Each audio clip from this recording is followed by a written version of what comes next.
Setelah beberapa lama mereka berlari, akhirnya tibalah di depan balai desa, di mana tidak ada seorang pun berada di sana. "Pak Kades! Pak Kades!" teriak mereka berdua. Tidak ada jawaban, hanya sepi yang dirasa. "Celaka, tidak ada siapa-siapa di sini. Kemana gerangan Pak Kades?" ucap pemuda pertama. "Han, di belakangmu Han!" Rekan pemuda itu tercekat saat melihat sesosok laki-laki berbadan sangat besar dengan kapak besar di tangannya. Handi hanya terdiam tanpa berani menoleh. Terdengar suara teriakan, darah memuncah membasahi tanah. Sementara Dimin begitu kaget menyaksikan pemandangan horor di hadapannya. Ia menyaksikan temannya tewas dalam kondisi tubuh berberai setelah ditebas kapak iblis berbadan besar itu. Dimin pun langsung mengambil langkah 1000 meninggalkan mayat Handi yang tergeletak di depan balai desa. "Tolong!" teriak Dimin seraya terus berlari. Mendadak muncul seseorang menghentikan langkahnya. "Dimin, apa yang terjadi?" ujar orang tersebut. "Aduh Pak Usup, syukurlah ada Bapak. Itu anu," Dimin berkata dengan gugup karena panik setelah menyaksikan adegan mengerikan. "Anu apa? Bicara yang jelas," tukas Pak Usup. Itu Pak, Handi sudah tiada. Dia dibunuh demi kapak besi." Sontak Pak Usup kaget mendengar kata-kata Dimin. "Sebaiknya kita ke rumah Pak Amri. Di sana ada Pak Kades dan warga lain. Kita sedang kedatangan balapati," kata Pak Usup seraya beranjak diikuti Dimin. Ketika mereka sedang berjalan tergesa, terlihat kelebatan sesosok kuntilanak dari dahan ke dahan pepohonan sekitar jalan itu. Serut wajah mengerikan hantu mengerikan tersebut muncul begitu saja di hadapan Pak Usup dan Dimin. "Allahu Akbar!" Pak Usup mundur seraya berucap, sementara Dimin hanya mampu menutupi kedua matanya sembari membaca-baca doa. "Ayo Dim, kita harus cepat. Ini baru satu yang muncul di hadapan kita.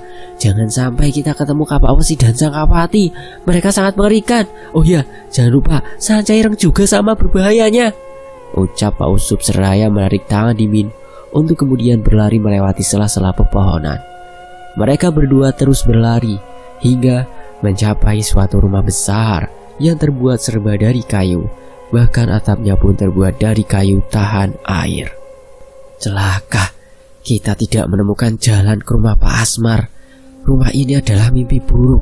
Rumah bekas tempat tinggal almarhum Pak Marbun, kakeknya Pak Kades," ucap Pak Usup seraya menghentikan langkah. "Saya belum pernah ke rumah ini Pak, tapi saya pernah mendengar desas-desus soal rumah serba kayu ini. Apakah rumah ini tidak ada yang menghuni? Kenapa terlihat sepi sekali?" tanya Dimin. Pak Usup celengukan kemudian berujar, "Kita harus menghindari rumah ini. Rahayu pernah tinggal di sini. Kau tahu bukan kalau Rahayu itu bukan manusia?" tukas Pak Usup seraya memulai langkahnya. Namun mendadak terdengar suara gemerisik berat dari arah barat daya. Suara gemerisik tersebut diiringi suara geraman binatang buas. Dalam gelapnya keadaan, Pak Usup dan Dimin menyaksikan sosok-sosok kucing besar bergerak perlahan ke arah mereka. Suara geramanya membuat siapapun pasti ketakutan. Geraman besar harimau-harimau yang entah datang dari mana terdengar bersahutan dan semakin membesar seiring mendekatnya binatang-binatang itu ke arah Pak Usup dan Dimin. "Dim, saya meminta maaf. Saya tidak tahu jika akan menjadi begini. Sang balapati pun telah datang. Siap tidak siap, mungkin itulah takdir kita. Bukan tidak mau berusaha, tapi mereka bukan harimau biasa," Pak Usup berkata tanpa melihat ke arah Dimin. Pandangannya hanya tertuju pada sosok-sosok kawanan harimau lodaya yang kini tepat berada di hadapannya. Ia merasa sudah siap menghadapi segala sesuatu yang mungkin saja terjadi beberapa detik ke depan. Ia tidak dapat menyelamatkan diri maupun orang yang bersamanya. Sementara Dimin hanya dapat terdiam tanpa melakukan apa-apa. Ia menyadari jika apapun yang akan dilakukannya akan percuma.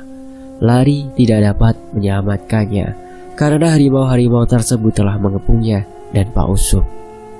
Mbahku berkata, hidup dan mati adalah keniscayaan. Jika engkau hidup, gunakanlah masa hidupmu dengan sebaik-baiknya, dengan berbuat baik. Jika engkau hendak mati, maka ingat-ingatlah apa yang pernah engkau lakukan ketika dirimu masih hidup. Barangkali dengan itu dirimu akan tenang menuju kematianmu. Dimin berkata setengah bergumam. Tampaknya perkataan tersebut menjadi pertanda baginya untuk menghadapi suatu keniscayaan yang tidak mungkin dapat dihindari oleh seluruh makhluk yang bernyawa, yaitu mati. Sesaat kemudian, tempat tersebut dipenuhi suara riuh binatang-binatang buas yang berpesta pora. Balapati pun menunjukkan taring-taringnya yang tajam, mengoyak segala bentuk kehidupan di tempat tersebut. Malam itu benar-benar menjadi malam malapetaka, di mana banyak warga dusun yang tewas dimangsa harimau lodaya dari alas kawuni atau dibunuh kapak besi. Jika diperhatikan dengan seksama, beberapa rumah warga dipenuhi oleh suara teriakan meminta tolong serta jeritan orang-orang yang meregang nyawa. Tetesan darah meleleh di dinding-dinding rumah warga yang terbuat dari bambu yang dianyam. Juga suara auman harimau terdengar dari sudut lain, menambah kesan horor yang begitu terasa pada malam itu.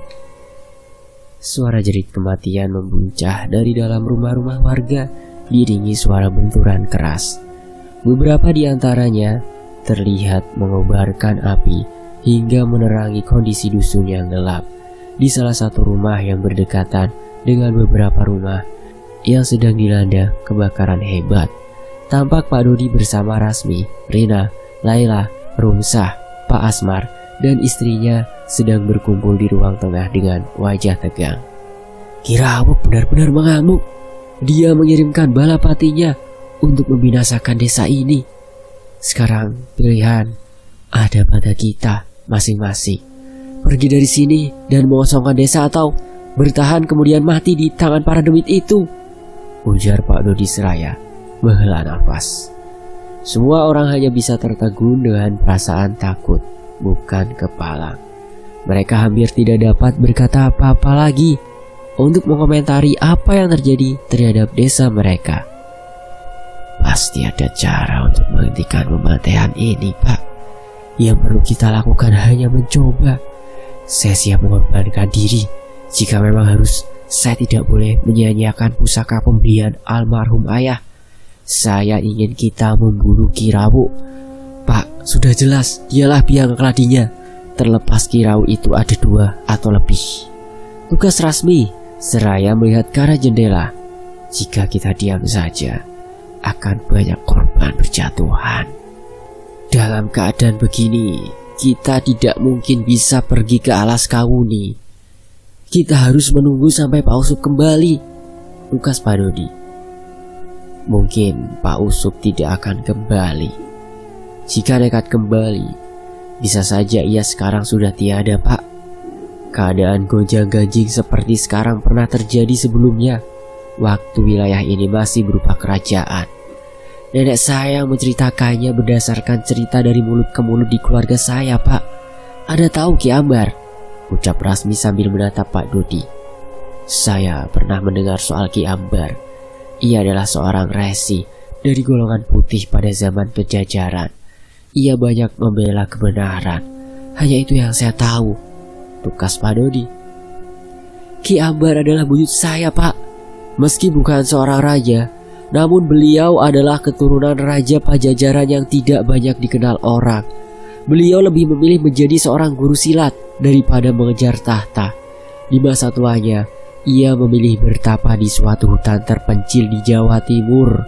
Selesai bertapa, ia banyak mengajarkan kanuraganya kepada para calon pendekar, termasuk di antaranya Prabu Jayakatilu, Raja Kerajaan Paninggalan. Tutur Rasmi. Pak Dodi hanya manggut-manggut. Ia seolah-olah tidak terkejut dengan penuturan Rasmi. Seandainya kamu lebih cepat bercerita, Kita sekarang mungkin sudah menyelamatkan banyak nyawa. Sekarang kita harus dari sini. Kita hadapi Kirawuk dan Sangkapati, ujar Pak Dodi tiba-tiba. Aku tidak mau ikut, teriak Laila seraya menutup kedua telinganya. Pak Dodi menatap ke arah Laila, kemudian ke arah Rina. Kirawuk malam ini benar-benar mengerahkan seluruh demit yang disebut sebagai Balapati. Dari namanya sudah ketahuan kan? Artinya para demit datang bukan untuk menakuti, melainkan benar-benar untuk membunuh. Terlepas bagaimana caranya. Apakah mereka merasuki orang hingga membuat orang tersebut menjadi liar tidak terkendali, atau merasuki binatang buas yang mustahil dapat dilawan manusia menggunakan tangan kosong? Pikirkan itu, kata Pak Dodi. Sayup-sayup terdengar suara lolongan serigala disertai suara jeritan dari kejauhan. Laila hanya mampu menatap Pak Dodi sembari menahan tangis. Ia kali ini benar-benar merasakan ketakutan yang luar biasa. Meski tidak menyaksikan langsung peristiwa-peristiwa di desa, namun tetap saja hal itu membuatnya sangat ketakutan. Sedangkan Rina hanya mampu saling peluk dengan Rumsah yang juga sama-sama ketakutan. Saya sudah bilang, seharusnya kalian waktu itu ikut saja bersama Neng Sarna dan Pak Subhan ke kota. Sekarang semua sudah terlanjur. Kita semua terjebak di desa yang sebentar lagi hancur ini, ujar Pak Asmar yang sedari tadi hanya mendengarkan obrolan Pak Dodi dan Rasmi. Jika kami pergi, tidak ada yang menjaga desa ini, Pak, tugas Rasmi. Sekarang kalian tidak pergi, tapi desa tetap tidak ada yang menjaga. Justru banyak warga yang mati karena desa ini tidak dijaga, bukan begitu?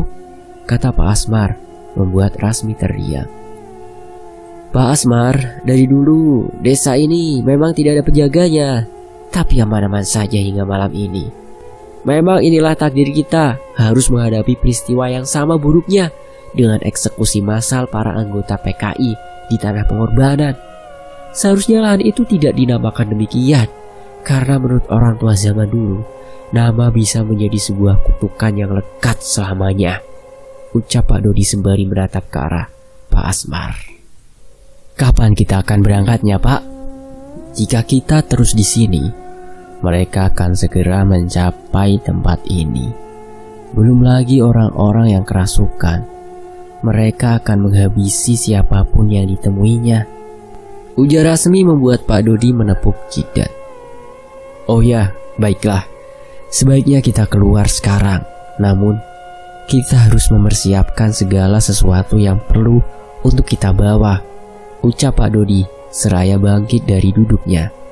Selanjutnya, ia merogoh saku celananya, kemudian mengeluarkan sebuah kantong kain yang dari dalamnya ia mengeluarkan kalung sukma milik Rahayu.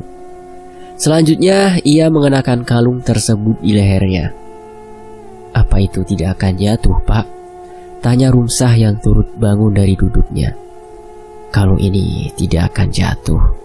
Terlebih setelah ditanggalkan Rahayu, kalung ini akan selalu kembali pada saya, tukas Pak Dodi seraya mendekati pintu. Tunggu dulu, Pak, ujar Rasmi membuat semuanya terkejut. Di luar ada seseorang berbadan besar serta membawa kapak yang juga besar. Saya yakin itu adalah kapak besi, sosok yang sering muncul dalam mimpi saya. Ia kemudian melihat ke arah Laila. Laila, tetap bersamaku. Laila keheranan melihat tingkah laku Rasmi yang seolah sangat mengkhawatirkannya. Kapak besi sangat berbahaya. Kita sebisa mungkin harus menghindarinya, Pak. Pasmar, sebaiknya cepat bawa istri Bapak dan anak-anak keluar. Sebisa mungkin Bapak harus membawa mereka mencapai sungai, tukas Pak Dodi seraya menggenggam gagang golok di pinggangnya. Pak Asmar tampak menatap Pak Dodi dengan tatapan bingung. Ke sungai? Apakah kami bisa lolos dari Balapati jika telah mencapai sungai? Tanya Pak Asmar bingung. Sungai perbatasan desa ini bisa menjadi alternatif menuju daerah hilir yang lebih aman. Cukup mengikuti arus sungai, kalian akan sampai di desa hilir. Minta tolonglah ke para penduduk desa itu. Beritahu mereka bahwa balapati tidak akan berhenti hanya di desa Cikauripan. Tukas Pak Dodi membuat semua orang terkejut. Maksudnya, Kirawuk akan menyerang desa lain yang berdekatan dengan desa Cikauripan? Tanya Rumsa. Lebih daripada itu, nak. Tampaknya Kirawuk berniat menyerang semuanya. Tukas Pak Dodi membuat terhenyak semua orang yang ada di sana. Kalau begitu, kita harus cepat. Saya akan menghadapi Kapak Wesi lebih dahulu. Dia sedang mengincar Laila. Jika tidak segera dikalahkan, akan sangat buruk nantinya, respon Rasmi. Apa? Kok setan itu mengincarku sih? Laila terpekik mendengar perkataan Rasmi. Aku melihatnya melalui mimpi, lah. Kita harus bersiap. Tukas Rasmi seraya menyentuh gagang pintu. Sementara Pak Asmar dan keluarganya sedang mengendap-endap menuju pintu belakang, sebagaimana yang disarankan Pak Dodi. Mereka tampak berhati-hati ketika hendak membuka pintu.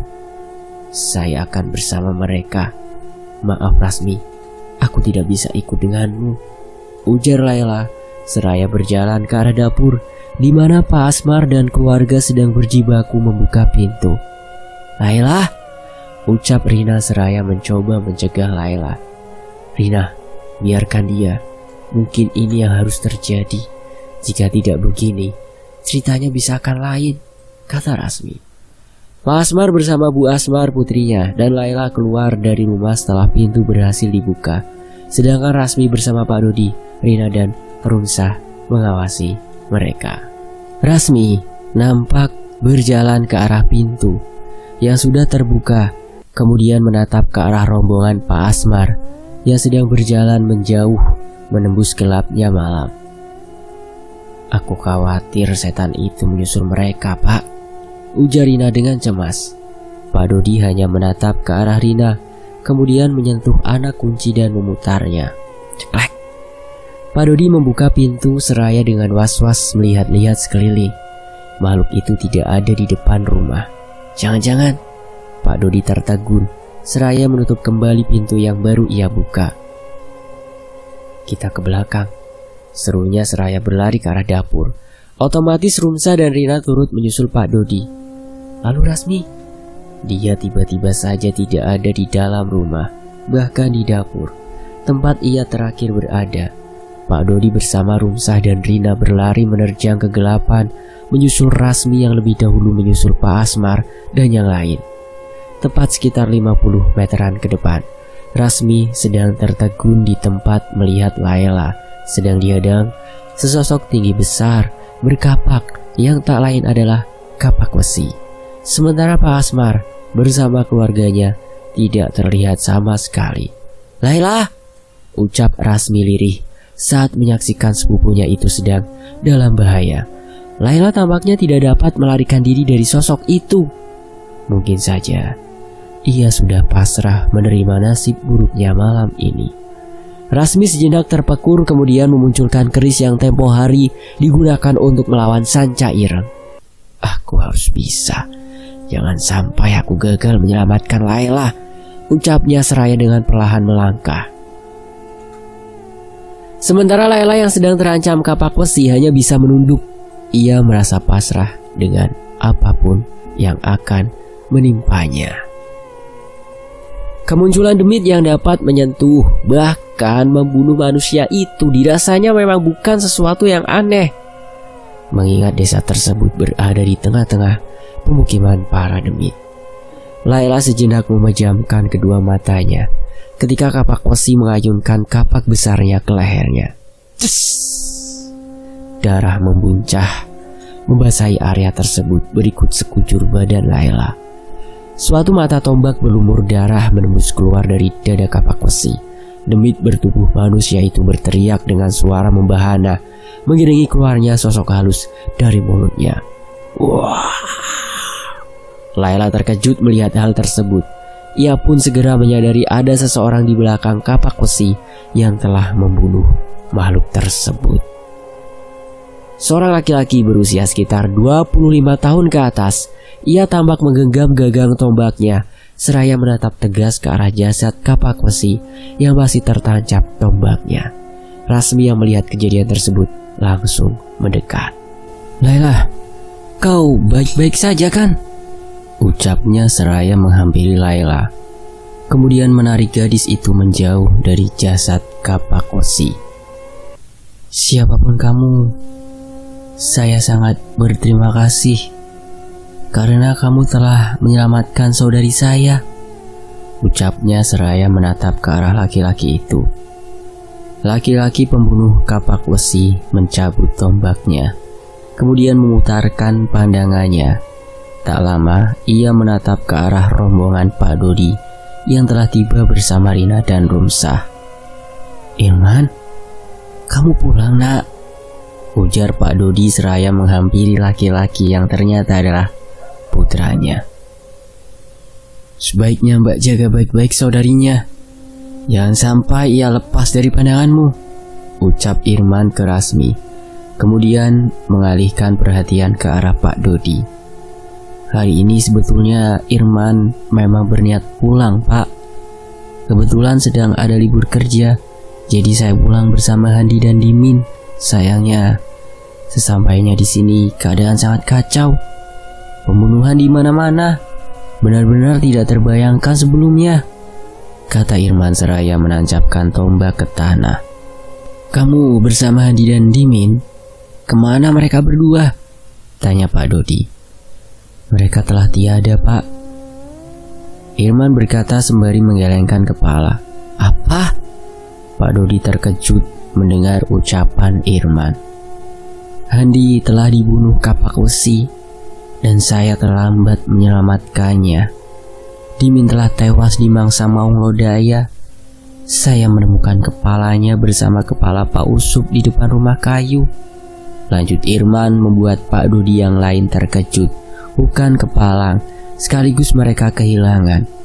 "Inna lillahi wa inna ilaihi roji'un," ucap Pak Dodi bersama yang lainnya. "Kekacauan akibat balapati ini tidak bisa kita hentikan sebelum berhasil mengembalikan Rahayu," ucap Irman. "Masalahnya di mana kita akan menemukan Rahayu? Bapak membawa kalungnya dan akan memberikannya kembali padanya," tukas Pak Dodi. Irman menggeleng. "Tidak semudah itu, Pak. Jika saja Abah Ardi masih hidup, mungkin beliau bisa membantu kita mengembalikan Rahayu.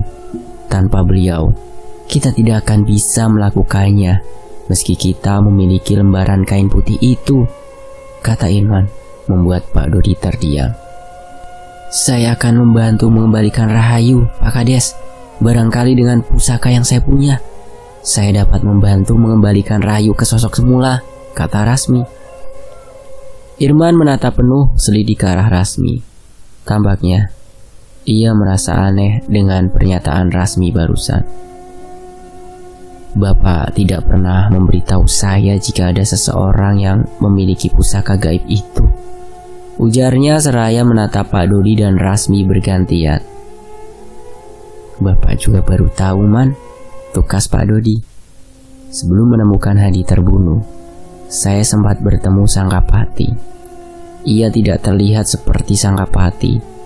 Ia memiliki wujud Rahayu, namun sangat agresif. Ia memiliki 2 pasang taring yang sangat tajam dan dapat memanjang keluar dari mulutnya. Ia sempat menyerangku sebelum aku berhasil kabur. Aku tidak mau menggunakan tombak Kiai Jamal untuk melawannya. Jika aku melakukannya, bisa-bisa dia tidak akan kembali menjadi Rahayu," tutur Irman seraya menatap tombaknya. Pak Dodi tidak menyahut. Ia sejenak memasang pendengarannya baik-baik saat mendengar suara cekikikan aneh dari suatu sudut. "Biar saya yang menghadapinya, Pak. Saya pernah mengalahkannya sekali. Barangkali kali ini saya berhasil mengusirnya secara total," ucap Rasmi seraya mempersiapkan keris pusakanya. "Nak Rasmi, jangan menganggap enteng Sanca Ireng. Ia kemarin mungkin kalah, tapi kali ini ia bisa membawa pasukan serta memiliki kekuatan yang lebih dahsyat," kata Pak Dodi mengingatkan kembali.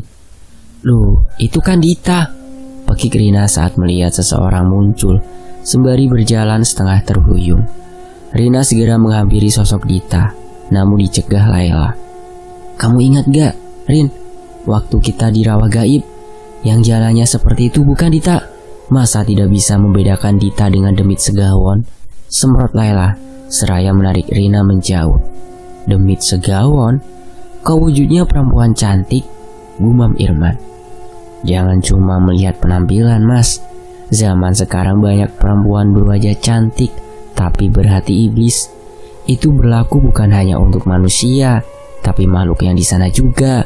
Ketus Laila seolah sudah lupa dengan apa yang menimpanya. Selesai Laila berkata begitu, sosok Dita menoleh kemudian menyeringai, memperlihatkan taring-taring tajamnya. Selanjutnya, tanpa diduga, sosok Dita yang adalah demit segawon berlari dengan sangat cepat ke arah Laila. Namun sebuah tusukan keris dapat menembus kepalanya. Itu adalah Rasmi yang telah menghunus kerisnya dan berhasil menumbangkan demit segawon dengan cepat. Semua orang terkejut melihat kemampuan Rasmi yang dengan cepat dapat melenyapkan sosok demit tersebut. Kaing, demit segawon melolong panjang kemudian menghilang begitu saja. Kau harus tega meninju wajah cantik milik seseorang yang jahat, ucap Rasmi sambil menatap ke arah Rina yang tampak melongo. Beberapa saat kemudian, rombongan pergi menuju ujung desa yang juga perbatasan dengan tanah pengorbanan. Mereka berencana akan menghadapi Sangkapati maupun Sanca Ireng di sana. Sesampainya di ujung desa, mereka menyaksikan pemandangan yang menyeramkan juga mengilukan. Bagaimana tidak? Sepasukan orang mati terlihat berjalan sempoyongan mirip zombie di film-film atau game bergenre zombie. Di antara pasukan mayat hidup tersebut, di antaranya hanya tinggal jerangkong atau biasa disebut jerangkong hidup. Jerangkong bisa berarti kerangka atau tulang berulang komplit. Mereka muncul lagi di sini. Berarti monumen itu tidak cukup kuat untuk menahan mereka. Para demit itu ternyata bisa mendapatkan cara mengeluarkan kerangka-kerangka itu dari dalam tanah. Kita harus waspada. Di antara mereka pasti ada Sangkapati, ujar Pak Dodi, seraya menatap waspada ke arah kerumunan mayat dan jerangkong hidup itu.